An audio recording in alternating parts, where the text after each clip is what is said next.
हर हर महादेव दोस्तों, स्वागत है आपका अपने YouTube चैनल धर्म मंगल पर। पितृ विसर्जन अमावस्या सर्व पितृ अमावस्या आश्विन मास की अमावस्या को इसी नाम से जाना जाता है। सर्व पितृ अमावस्या का अर्थ होता है सारे पितरों का श्राद्ध करने वाली तिथि। इस दिन कुल परिवार के सभी पितरों का श्राद्ध किया जा सकता है। जैसे कि जिन लोगों की मृत्यु की तिथि याद नहीं होती है या फिर पितृपक्ष में तिथि वाले दिन आप पूर्वजों का श्राद्ध नहीं कर पाते किसी भी कारणवश, तो ऐसे में उन सभी पितरों को का श्राद्ध, तर्पण और पिंडदान आप पितृ अमावस्या पर सर्व पितृ अमावस्या पर कर सकते हैं। इस दिन भूले बिसरे पितरों का नाम का भी श्राद्ध किया जा सकता है। यह पितृपक्ष का आखिरी दिन होता है, पितरों की विदाई का दिन होता है। जय माता दी दोस्तों, आज की वीडियो में आपसे शेयर करने वाली हूँ सर्व पितृ अमावस्या से कुछ बहुत ही अचूक उपाय। शुभ मुहूर्त क्या होगा, पितृ के पिंडदान का स्नान दान का मुहूर्त क्या होगा और किस प्रकार से आपको पितृ विसर्जन अमावस्या पर अपने पितरों की विदाई करना है ताकि पितृ संतुष्ट होकर आपके घर से, आपके द्वार से संतुष्ट होकर जाए, आपको आपके जीवन में सफलता की प्राप्ति हो सके। क्योंकि पितरों का आशीर्वाद मिलना अत्यंत आवश्यक है और अंतिम दिन सबसे शुभ होता है, क्योंकि कहते हैं ना, अंत भला तो सब भला। इसलिए अगर आप पूरे पितृपक्ष में भी कुछ भी नहीं कर पाए तो सर्वपितृ अमावस्या एक ऐसा दिन है जिस दिन आप अपने पितरों के निमित्त कोई छोटा सा भी उपाय करते हैं, छोटा सा भी कोई कार्य करते हैं, तो उससे आपके पितरों की कृपा आपको प्राप्त हो जाती है और कोई भी परेशानी आपके जीवन में समाप्त हो जाती है। क्योंकि अंतिम दिन होता है, ऐसा कहा जाता है कि पितृ आपके बिल्कुल पास होते हैं, मतलब बिल्कुल ऐसा कहे कि बिल्कुल आपके साथ साथ ही चल रहे होते हैं। इसलिए यह दिन आपके लिए बहुत ही महत्वपूर्ण है। आज आपको क्या करना है, क्या नहीं करना है, सारी जानकारी आपको आज की वीडियो में शेयर करने वाली हूँ। वो तो बहुत ही महत्वपूर्ण है आज की वीडियो को पूरा जरूर देखें। अच्छी लगे तो वीडियो को लाइक जरूर कीजिएगा, क्योंकि आपके लाइक्स, आपके कमेंट्स ही मेरे लिए बहुत महत्वपूर्ण है। यह एकमात्र जरिया है जिनसे मुझे पता चलता है कि आपको यह वीडियो अच्छी लगती है और आपके लिए वीडियो उपयोगी है। तो वीडियो अच्छी लगे तो लाइक तो जरूर कर दीजिएगा। वैसे तो कहा जाता है कि पूरे वर्ष भर में अमावस्या तिथि होती आती है। हर महीने की अमावस्या पर पितरों हमारे द्वार पर वायु के रूप में सूर्यास्त तक हमारे दरवाजे पर रहते हैं और अपने कुल के लोगों से श्राद्ध की इच्छा रखते हैं। और इसलिए प्रत्येक वर्ष की अमावस्या तिथि पर पितरों की पूजा जरूर करनी चाहिए, क्योंकि इससे आयु बढ़ती है, धन बढ़ता है, यश बढ़ता है, वंश की वृद्धि होती है। तो प्रत्येक महीने की जो अमावस्या आती है, हर अमावस्या पर आप लोग अपने पितरों के निमित्त दान जरूर कीजिए, दीपदान भी कीजिए और वस्तु का मतलब खाने की सामग्री का वितरण कीजिए। लेकिन जब बात करते हैं आश्विन मास की अमावस्या के बारे में, तो यह बहुत ही विशेष दिन होता है, क्योंकि पुराणों के अनुसार साल में 15 दिन के लिए यमराज पितरों को मुक्त करते हैं ताकि वह पितृपक्ष में पृथ्वीलोक में जाकर परिजनों के बीच रहे और अपनी इच्छा को शांत करे। आश्विन मास के कृष्ण पक्ष की प्रतिपदा तिथि से लेकर और सर्वपितृ अमावस्या तक पूर्वज हमारे पृथ्वी पर ही रहते हैं। ऐसे में आखिरी दिन अमावस्या पर उनके नाम पर तर्पण पिंडदान करके उन्हें विदाई देनी चाहिए ताकि उनकी आत्मा को बल मिल सके और वह पितृलोक में संतुष्ट होकर रहे। तो सर्वपितृ अमावस्या के दिन पवित्र नदी में स्नान करने के बाद तर्पण या फिर पिंडदान करने का भी विधि विधान है, हमारे शास्त्रों में बताया गया है। अब ऐसा सबके लिए संभव नहीं हो पाता कि वो किसी पवित्र नदी में जाकर स्नान कर पाए और पिंडदान कर पाए, तो अपने घर में ही गंगा जल मिश्रित जल से स्नान कर लीजिए, फिर अपने पितरों के निर्मित तर्पण और पिंडदान कीजिए। अब देखिए, कोशिश कीजिए कि आज ब्राह्मण को घर पर बुलाकर भोजन कराएं। अपनी इच्छा के अनुसार एक ब्राह्मण, 3 ब्राह्मण, 5 या फिर 7 ब्राह्मण या इससे ज़्यादा या कम से कम कुछ संख्या में ब्राह्मण अगर घर में आकर भोजन करते हैं तो इससे आपके पितृ जो है वो संतुष्ट होते हैं। क्योंकि कहा जाता है कि ब्राह्मणों के मुख में पितृ जो होते हैं वो तृप्त होते हैं। मतलब जब हम ब्राह्मण को भोजन कराते हैं तो उससे पितरों की तृप्ति मिलती है। इसलिए ब्राह्मण को भोजन का निमंत्रण अवश्य दीजिए, उसके बाद उन्हें भोजन कराना चाहिए। लेकिन देखिए, जब आप भोजन बनाते हैं तो सबसे पहले पंचबलि निकालें। पंचबलि क्या होता है? 5 जीवों को भोग कराना, ये पंचबलि कहा जाता है। गाय, कुत्ते, कौवे, देवताओं और चींटियों को, इन सब के लिए भोग निकाला जाता है।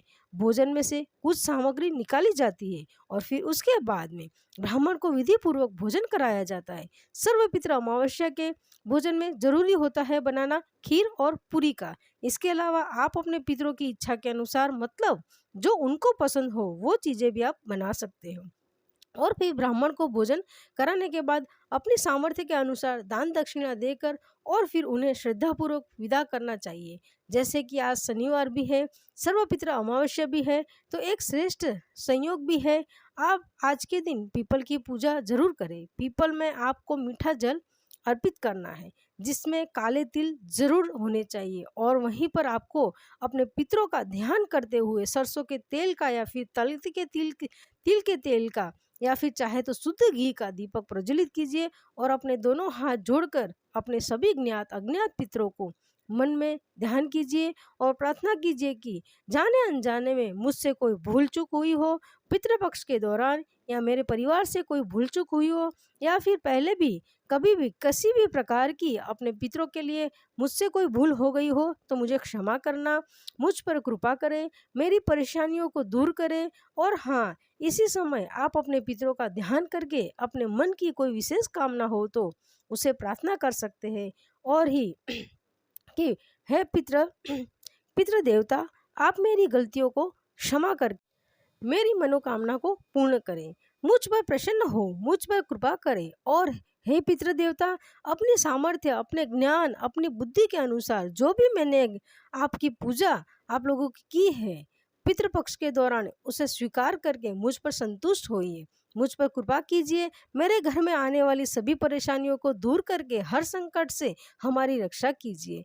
इस प्रकार से मतलब अपने भाव, अपने तरीके से आप अपने पितरों को व्यक्त कर सकते हैं। देखिए, आपके पूर्वज, आपके अपने पितृ मतलब बहुत ही अपने अपने करीब होते हैं, सिर्फ आपको दिखाई नहीं दे रहे होते, वह आपके सबसे ज़्यादा शुभ होता है।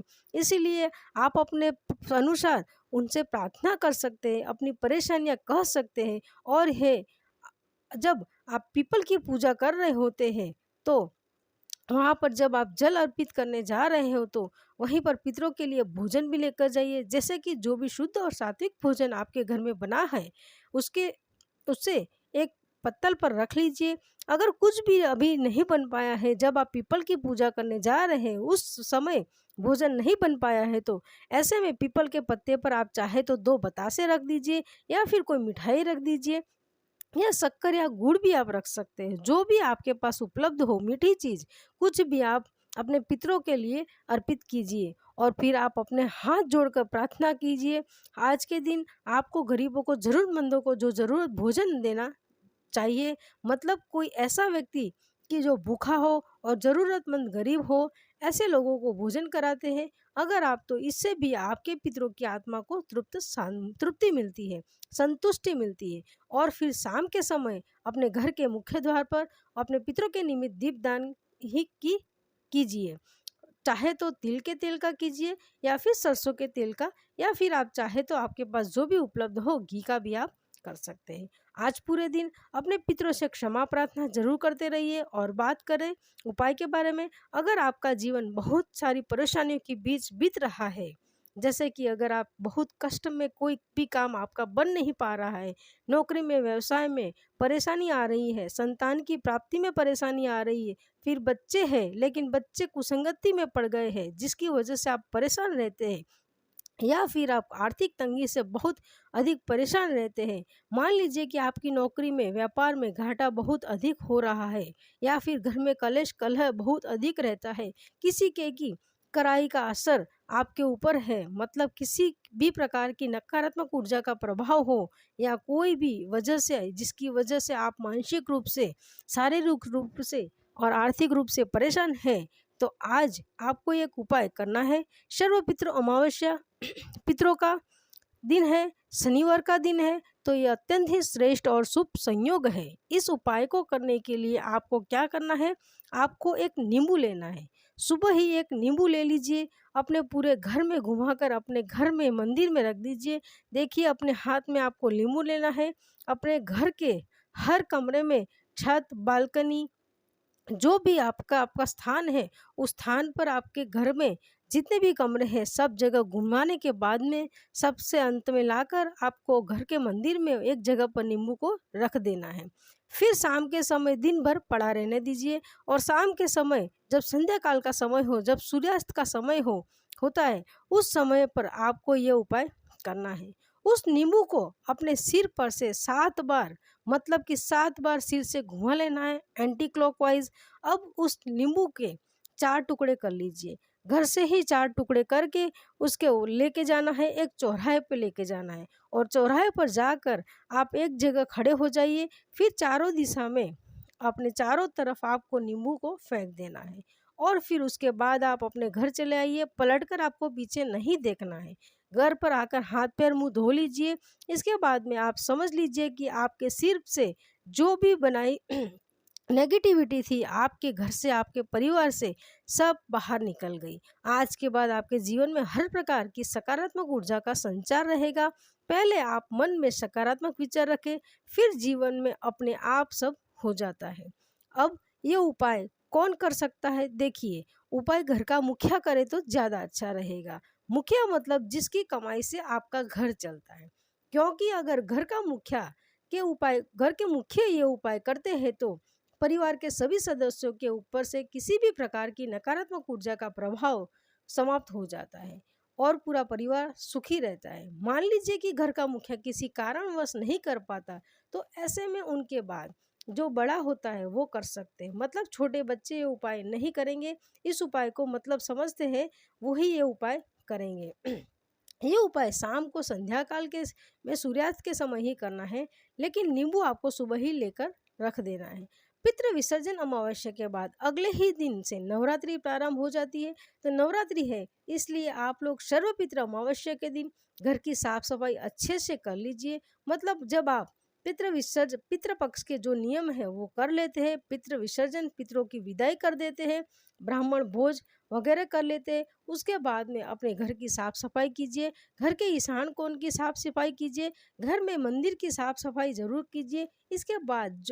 इसके बाद से आप लोग अपने घर के ईशान कोण में शुद्ध घी का दीपक जलाकर शाम के समय संध्या काल में माता से प्रार्थना कीजिए, हे माँ दुर्गा, कल से नवरात्रि प्रारंभ हो रही है, आप मेरे घर में आइए, मेरे घर को प्रकाशित करिए, मेरे घर में जो भी परेशानी है वो दूर करिए। आपका स्वागत है, स्वागत करने के लिए मैं पूरी तरह से तैयार हूँ।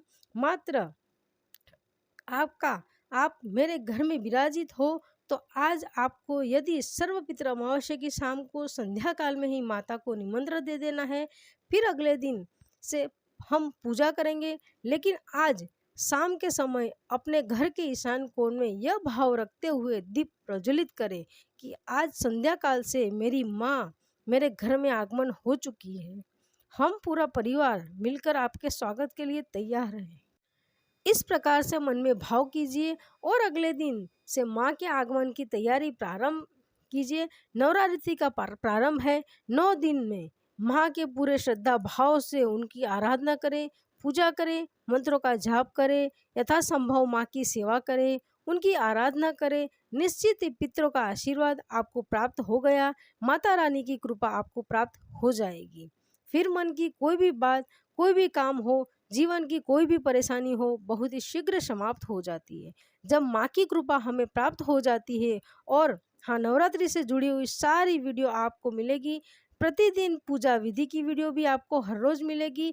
एक दिन पहले ही आपको माँ के स्वरूप की पूजा विधि की वीडियो मिल जाएगी। इसके अलावा प्रतिदिन दुर्गा सप्तशती का पाठ आपको मिलेगा इस चैनल पर। जो भी उपाय होते हैं, संपूर्ण पूजा विधि, कलश स्थापना किस प्रकार से करना है, हर चीज़ का वीडियो आपको इस चैनल पर समय अनुसार मिलता रहेगा। दोस्तों, वीडियो अच्छी लगी हो तो लाइक कीजिएगा, साथ ही साथ चैनल को सब्सक्राइब कर दीजिएगा। नमस्कार दोस्तों।